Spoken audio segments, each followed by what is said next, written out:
हम सभी ने जीवन में कभी ना कभी कोई बहुत बड़ा सपना जरूर देखा होता है। हाँ बिल्कुल। जैसे कोई नया बिजनेस शुरू करने का विचार हो, कोई किताब लिखने का सपना हो, या फिर अपनी फिटनेस को पूरी तरह से बदलने का लक्ष्य हो।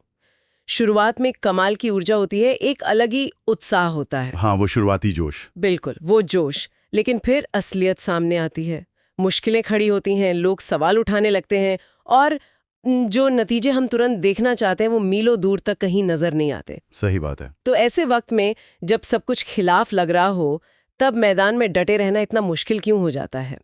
आज के इस गहन विश्लेषण में हम इसी मनोविज्ञान को डिकोड कर रहे हैं। बहुत ही जरूरी विषय है ये। हाँ, आज का हमारा पूरा फोकस परसिस्टेंस यानी लगातार प्रयास की कला और उसके पीछे के विज्ञान पर है। आज के हमारे स्रोत बहुत ही प्रभावशाली हैं, जो इस बात पर गहराई से विचार करते हैं कि लगातार प्रयास ही सफलता की असली कीमत है। इस चर्चा का मिशन ये समझना है कि सपने देखना और शुरुआत करना तो बहुत आसान है, लेकिन जब पैसा नहीं आ रहा होता है, जब लोग हंस रहे होते हैं, तब टिके रहना क्यों जरूरी है। चलिए इसे थोड़ा बारीकी से समझते हैं। देखिए, शुरुआत करने और अंत तक टिके रहने के बीच का जो फासला है ना, वही असल में सफलता और असफलता तय करता है। अक्सर ये मान लिया जाता है कि किसी काम का पहला कदम उठाना यानी उसकी शुरुआत करना ही सबसे बड़ी चुनौती है। लोग अक्सर यही कहते हैं कि बस शुरू कर दो, आधा काम तो वहीं हो गया। बिल्कुल। लेकिन अगर हम मानव व्यवहार को गहराई से देखें तो शुरुआत करना सबसे आसान काम है। उस वक्त इंसान प्रेरणा से भरा होता है। असली खेल तो तब शुरू होता है जब वो शुरुआती प्रेरणा, वो मोटिवेशन खत्म हो जाता है। जो चीज एक सफल व्यक्ति को बाकी लोगों की भीड़ से अलग करती है, वो कोई जादुई टैलेंट नहीं है, बल्कि वो क्षमता है जिसे हम परसिस्टेंस कहते हैं। ये सिर्फ काम करते रहने की बात नहीं है, ये उस दबाव को झेलने की बात है जो हारने के डर से पैदा होता है। लेकिन यहाँ एक बात जो अक्सर कंफ्यूज करती है, वो ये है कि हम परसिस्टेंस को सिर्फ कड़ी मेहनत या हार्डवर्क का पर्यायवाची मान लेते हैं। हाँ, ये एक बहुत बड़ी गलतफहमी है। ऐसा लगता है जैसे बस आंख बंद करके दिन रात पसीना बहाते रहना ही लगातार प्रयास है, जबकि आज के इस विश्लेषण का जो मुख्य स्रोत है वो कुछ और ही इशारा कर रहा है। ये सिर्फ पसीना बहाने या खुद को थकाने के बारे में नहीं है। बिल्कुल नहीं। यहाँ सबसे दिलचस्प बात यह है कि सिर्फ गधे की तरह मेहनत करना परसिस्टेंस नहीं है। स्रोत के अनुसार ये बार बार गिरकर अपनी गलतियों को समझकर वापस उठ खड़े होने की कला है। मतलब गिरना तो तय है। एकदम तय। इस पूरी चर्चा का एक बहुत ही महत्वपूर्ण बिंदु ये है कि लोग टेम्पररी फेलियर को परमानेंट डिफीट मान लेने की बहुत बड़ी भूल कर बैठते हैं। जब कोई इंसान किसी लक्ष्य की तरफ बढ़ता है तो रास्ते में ठोकरें लगना या चीजें योजना के अनुसार न होना एक बहुत ही सामान्य बात है। वो एक अस्थायी विफलता है। पर अक्सर लोग वहीं रुक जाते हैं। बिल्कुल। ज्यादातर लोग जीवन में पहली या दूसरी बार ठोकर खाने के बाद ही अपने कदम पूरी तरह से रोक लेते हैं। वे उस अस्थायी रुकावट को अपनी स्थायी हार मान लेते हैं। वे ये सोचने लगते हैं कि अब इसके आगे कोई रास्ता नहीं है, जबकि सच्चाई ये होती है कि वे सफलता से बस कुछ ही कदम की दूरी पर खड़े होते हैं। ये बात सुनने में तो बहुत तार्किक लगती है कि एक हार के बाद रुकना नहीं चाहिए, लेकिन असल जिंदगी में जब लगातार असफलता मिल रही हो तो कोई भी इंसान उस टेम्पररी फेलियर को परमानेंट डिफीट मानने से खुद को कैसे रोक सकता है? ये मुश्किल तो है, क्योंकि उस वक्त तो सब कुछ खत्म ही लगता है। कुछ लोग एक हार के बाद पूरी तरह टूट जाते हैं, जबकि कुछ लोग 10 बार गिरकर भी फिर से दौड़ने के लिए तैयार रहते हैं। इसके पीछे का विज्ञान क्या है? इसके पीछे का विज्ञान पूरी तरह से इंसान की इच्छा शक्ति यानी उसकी डिजायर की गहराई पर निर्भर करता है। अगर हम इसे एक बहुत ही व्यवहारिक नजरिए से देखें तो एक कमजोर इच्छा शक्ति से हमेशा एक कमजोर प्रयास ही पैदा होगा। जैसे अगर आग छोटी है तो उससे निकलने वाली गर्मी भी बहुत कम होगी। लेकिन अगर किसी इंसान के भीतर एक बर्निंग डिजायर है, एक बेहद मजबूत इच्छा शक्ति है, तो वो अपने आप परसिस्टेंस को जन्म देती है। तो ये एक तरह का ईंधन है। बिल्कुल। अगर किसी व्यक्ति का अपने लक्ष्य के साथ जुड़ाव इतना गहरा है कि उसके बिना उसके जीवन का कोई मतलब नहीं रह जाता, तो फिर उस व्यक्ति के लिए बीच सफर में रुकना मनोवैज्ञानिक रूप से नामुमकिन सा हो जाता है। तो क्या इसका मतलब ये है कि परसिस्टेंस किसी लॉजिक या तर्क से नहीं बल्कि इमोशन से कंट्रोल होती है? क्योंकि अगर हम लॉजिक की बात सुने तो जब लगातार नुकसान हो रहा हो, जब 6 महीने से कोई रास्ता ना दिख रहा हो, तो लॉजिक तो यही कहेगा कि रुक जाओ। हाँ, लॉजिक कहेगा ये काम नहीं कर रहा है, इसमें आगे बढ़ना बेवकूफ़ी है। फिर इमोशन को हावी क्यों होने दें? ये एक बहुत ही शानदार सवाल है। देखिए, लॉजिक का मुख्य काम इंसान को सुरक्षित रखना है। हमारा दिमाग इवोल्यूशन के हिसाब से इस तरह डिजाइन किया गया है कि वो हमें खतरे, नुकसान और ऊर्जा बर्बाद होने से बचाए। मतलब दिमाग का काम हमें बचाना है, रिस्क लेने देना नहीं। एकदम सही। इसलिए लॉजिक हमेशा पीछे हटने की सलाह देगा। लेकिन जब किसी बहुत बड़े लक्ष्य की बात आती है तो वो लॉजिक की सीमाओं के पार होता है। परसिस्टेंस पूरी तरह से एक इमोशन से पैदा होती है। दिलचस्प है। जब किसी लक्ष्य के पीछे एक बहुत मजबूत भावना काम कर रही होती है तो वो भावना इंसान के दिमाग के उस सुरक्षा तंत्र को दरकिनार कर लेती है। वो भावना लॉजिक से ऊपर उठकर ये कहती है कि भले ही आज नुकसान हो रहा है, लेकिन इस काम को अंजाम तक पहुंचाना ही है। इसीलिए शायद बड़े बदलाव लॉजिक से नहीं, जुनून से आते हैं। बिल्कुल। दुनिया में जितने भी बड़े बदलाव हुए हैं या बड़ी सफलताएं मिली हैं, वे अक्सर उन लोगों के जरिए मिली हैं जो तार्किक रूप से सही न लगने वाले क्षणों में भी डटे रहे। ये एक बहुत ही नया नजरिया है सोचने का। लेकिन यहाँ एक और सवाल खड़ा होता है, क्या ये मजबूत इच्छा शक्ति और डटे रहने की आदत पैदाइशी होती है, या कोई साधारण इंसान भी अपने अंदर इस परसिस्टेंस को विकसित कर सकता है? इसे बिल्कुल विकसित किया जा सकता है। आज के हमारे विषय में इसे बनाने के 4 आसान कदमों का जिक्र किया गया है। अगर हम इन चारों कदमों को एक एक करके सामने रखें तो पहला कदम है क्लियर पर्पस, यानी एक स्पष्ट उद्देश्य। दूसरा कदम है बर्निंग डिजायर, या एक तीव्र इच्छा। हाँ। तीसरा है सेल्फ रिलायंस, यानी आत्मनिर्भरता। और चौथा है मास्टरमाइंड सपोर्ट, यानी एक मजबूत और सही संगति। ये काम कैसे करते हैं? इन चारों कदमों का आपस में जो तालमेल है वो इस पूरी प्रक्रिया का ब्लूप्रिंट है। अगर हम पहले कदम यानी क्लियर पर्पस की बात करें तो ये नींव है। बिना नींव के तो कुछ नहीं बन सकता। बिल्कुल।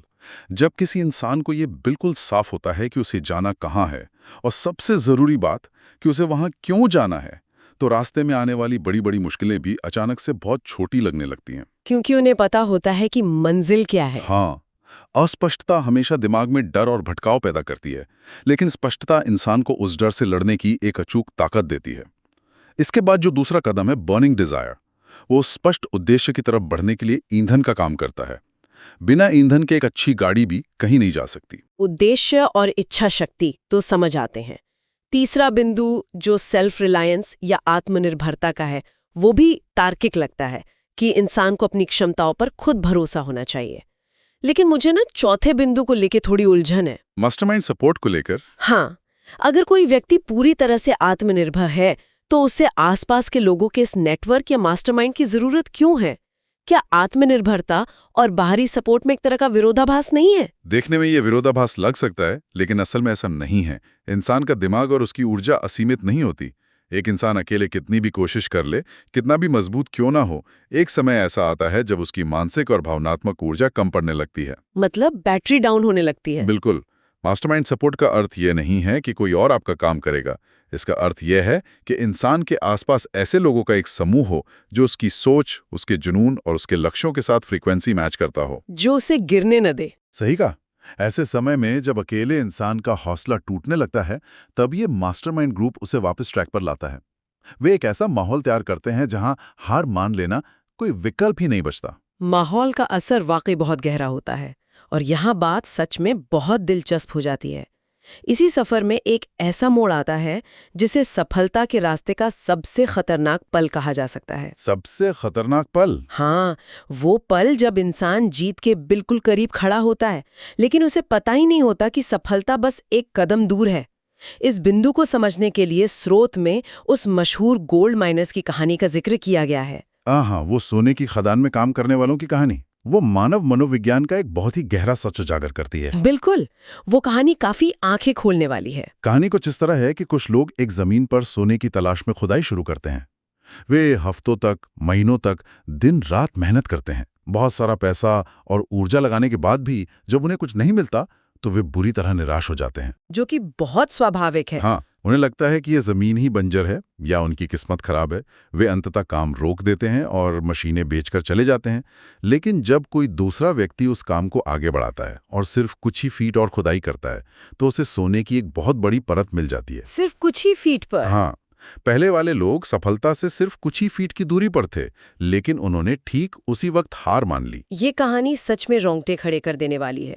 लेकिन असल जिंदगी में किसी को कैसे पता चलेगा कि वो सोने से 3 फीट दूर है या 3 मील दूर? यही तो सबसे बड़ा सवाल है। क्योंकि जब इंसान लंबा संघर्ष कर चुका होता है, उसकी सारी ऊर्जा और पैसा खत्म हो चुका होता है और नतीजे शून्य होते हैं, तब तो हार मान लेना ही सबसे समझदारी भरा फैसला लगता है। यही तो वो बिंदु है जहां परसिस्टेंस का असली टेस्ट होता है।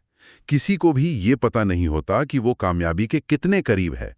सफलता की प्रकृति ही कुछ ऐसी है कि वो अक्सर बिल्कुल आखिरी प्रयास या आखिरी धक्के के बाद ही हाथ लगती है। जब हार मानने का सबसे ज्यादा मन कर रहा हो। एकदम सही।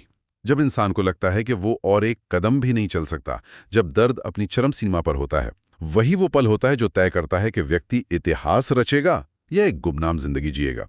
वो खदान में काम करने वाला अगर सिर्फ एक दिन और डटा रहता तो उसका पूरा जीवन बदल जाता। अब इस खदान वाली कहानी को हम स्रोत में दिए गए एक बहुत ही भावनात्मक और व्यवहारिक उदाहरण से जोड़कर देखते हैं, व्यापार के संघर्ष से। हाँ, ये उदाहरण हर किसी से जुड़ता है। मान लीजिए कोई व्यक्ति अपना एक बिजनेस शुरू करता है।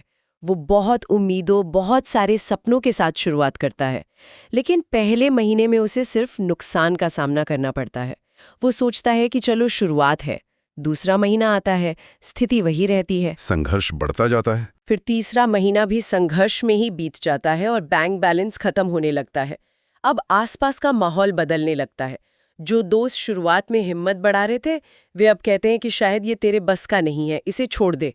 परिवार वाले कहते हैं कि नौकरी कर ले। ये एक ऐसा परिदृश्य है जिससे दुनिया का हर सफल इंसान कभी न कभी गुजरा है। इस मोड़ पर आकर दो ही रास्ते बचते हैं। और यहीं से सारा खेल बदलता है। बिल्कुल।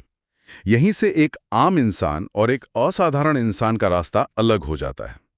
अगर हम पहले रास्ते का विश्लेषण करें, वो इंसान अपने दोस्तों और परिवार के दबाव में आकर काम बंद कर देता है और नौकरी ढूंढ लेता है, जो कि बहुत से लोग करते हैं। हाँ, और अगर वो ऐसा करता है तो वो हमेशा के लिए एक एवरेज या औसत जीवन जीने के लिए मजबूर हो जाएगा। उसके मन में ताउम्र ये मलाल रहेगा कि काश उसने थोड़ी और कोशिश की होती। लेकिन अगर वो दूसरा रास्ता चुनता है, अगर वो उस भारी सामाजिक और आर्थिक दबाव के बावजूद मैदान में डटा रहता है, तब क्या होता है? अगर वो इंसान डटा रहता है तो भले ही उसे तुरंत मुनाफा न दिखे, लेकिन पर्दे के पीछे एक बहुत बड़ा बदलाव आना शुरू हो जाता है। हर गुजरते दिन के साथ उसकी स्किल्स पहले से ज्यादा तेज और बेहतर होती जाती हैं। वो अंदर से मजबूत हो रहा होता है। बिल्कुल। वो मार्केट की सच्चाई को ज्यादा गहराई से समझने लगता है। उसका आत्मविश्वास बढ़ता है क्योंकि उसे पता होता है कि वो मुश्किल परिस्थितियों को झेल सकता है। और अंततः यही सारी चीजें मिलकर एक दिन उस ब्रेक थ्रू या बड़ी सफलता का दरवाजा खोल देती हैं। मतलब जो समय सिर्फ नुकसान का लग रहा था, वो असल में उसे तैयार कर रहा था। जी हाँ। लेकिन इस परसिस्टेंस को बनाए रखना आसान नहीं है, क्योंकि इसके कुछ बहुत ही खतरनाक दुश्मन भी हैं जो लगातार प्रयास को खत्म कर देते हैं। स्रोत उन चीजों की सूची बताता है, जैसे डर, संदेह, आलोचना, स्पष्टता की कमी और नकारात्मक माहौल। ये सभी परसिस्टेंस के असली दुश्मन हैं। और यहीं पर इस पूरी चर्चा का एक बहुत ही गहरा आहा मोमेंट सामने आता है। एक्सपर्ट्स, मैं चाहूंगी कि आप इस पर रोशनी डालें। ये विचार कि क्विट करना यानी हार मानना भी एक आदत है। ये इस पूरे विषय का सबसे गहरा मनोवैज्ञानिक सच है। हम अक्सर सोचते हैं कि किसी काम को बीच में छोड़ देना उस खास परिस्थिति का परिणाम था, लेकिन न्यूरोसाइंस हमें कुछ और ही बताता है। क्या बताता है? वो बताता है कि अगर कोई इंसान हर मुश्किल के आने पर काम को बीच में छोड़ देता है तो उसका दिमाग हार मानने को एक नॉर्मल प्रक्रिया समझ लेता है। दिमाग में ऐसे न्यूरल पाथवे बन जाते हैं जो ये संदेश देते हैं कि जब भी तनाव बढ़े तो पीछे हट जाना ही सही है। ये बहुत ही डराने वाला विचार है। इसका सीधा मतलब ये हुआ कि हम जाने अनजाने में अपने दिमाग को हमेशा के लिए हार मानने की ट्रेनिंग दे रहे हैं। एकदम सही। लेकिन इस सिक्के का दूसरा पहलू बहुत ही उम्मीद भरा है। इसका उल्टा भी उतना ही सच है।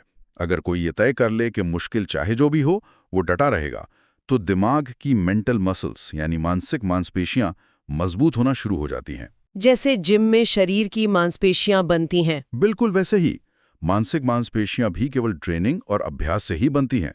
जब भी रुकने का मन करे और ठीक उसी वक्त एक कदम और आगे बढ़ाया जाए, तो वो कदम सीधा इन मानसिक मांसपेशियों को लोहे की तरह मजबूत कर देता है। ये मेंटल मसल वाला कॉन्सेप्ट सच में बहुत शक्तिशाली है। अब सवाल ये आता है कि इस मानसिक मजबूती को रोजमर्रा की जिंदगी में कैसे उतारा जाए। इसके लिए रोज खुद से पूछे जाने वाले 3 सवालों को साझा किया गया है। हाँ, वो दैनिक आदतें। पहला सवाल, क्या आज लक्ष्य के लिए एक्शन लिया गया? दूसरा सवाल, क्या बहाने बनाए गए? और तीसरा, क्या आज का दिन कल से बेहतर था? ये बताता है कि कैसे छोटी छोटी दैनिक जीतें मिलकर बड़ी सफलता बनाती हैं। ये तीनों सवाल इंसान को खुद के प्रति जवाबदेह बनाते हैं। सफलता कोई चमत्कार नहीं है, ये स्मॉल डेली विंस का परिणाम है। लेकिन जब नतीजे नहीं दिखते, तब क्या किया जाए? यहाँ एक्सपर्ट फेथ यानी विश्वास का महत्व सामने आता है। जब कुछ भी काम नहीं कर रहा होता, तब विश्वास की परीक्षा होती है। सफलता स्पीड से नहीं बल्कि कंसिस्टेंसी से आती है। निरंतरता ही चाबी है। अब परिचर्चा को समेटते हुए हम स्रोत के अंतिम संदेश को साझा करेंगे। दुनिया के हर महान व्यक्ति की कहानी में स्ट्रगल यानी संघर्ष का एक कॉमन चैप्टर जरूर होता है। ये एक ऐसा सच है जिसे नकारा नहीं जा सकता। फर्क सिर्फ इतना है कि उन महान लोगों ने संघर्ष को रुकने का इशारा या स्टॉप साइन नहीं, बल्कि आगे बढ़ने की सीढ़ी यानी स्टेपिंग स्टोन समझा। असली परीक्षा टैलेंट की नहीं, डटे रहने की होती है। बिल्कुल। सवाल ये नहीं है कि कोई कितनी बार गिरता है, बल्कि ये है कि वो कितनी बार उठता है। अंततः दुनिया उसी की होती है जो रुकता नहीं। इस पूरी चर्चा ने ये साफ कर दिया है कि हमारा दिमाग हमारे पिछले फैसलों के आधार पर हार मानने या डटे रहने को एक आदत बना लेता है। हाँ, तो मैं अंत में एक विचार छोड़ना चाहता हूँ। आज के दिन ऐसा कौन सा एक छोटा लेकिन मुश्किल काम है जिसे हम बीच में न छोड़ने का सचेत निर्णय ले सकते हैं, ताकि कल की किसी बहुत बड़ी चुनौती के लिए आज से ही हमारे दिमाग की मेंटल मसल की ट्रेनिंग शुरू हो सके। ये सोचने पर मजबूर करने वाला एक बहुत ही शानदार विचार है। इसी के साथ हम आज के इस डीप डाइव को यहीं विराम देते हैं। उम्मीद है कि इस चर्चा से आपको डटे रहने की एक नई ऊर्जा मिलेगी।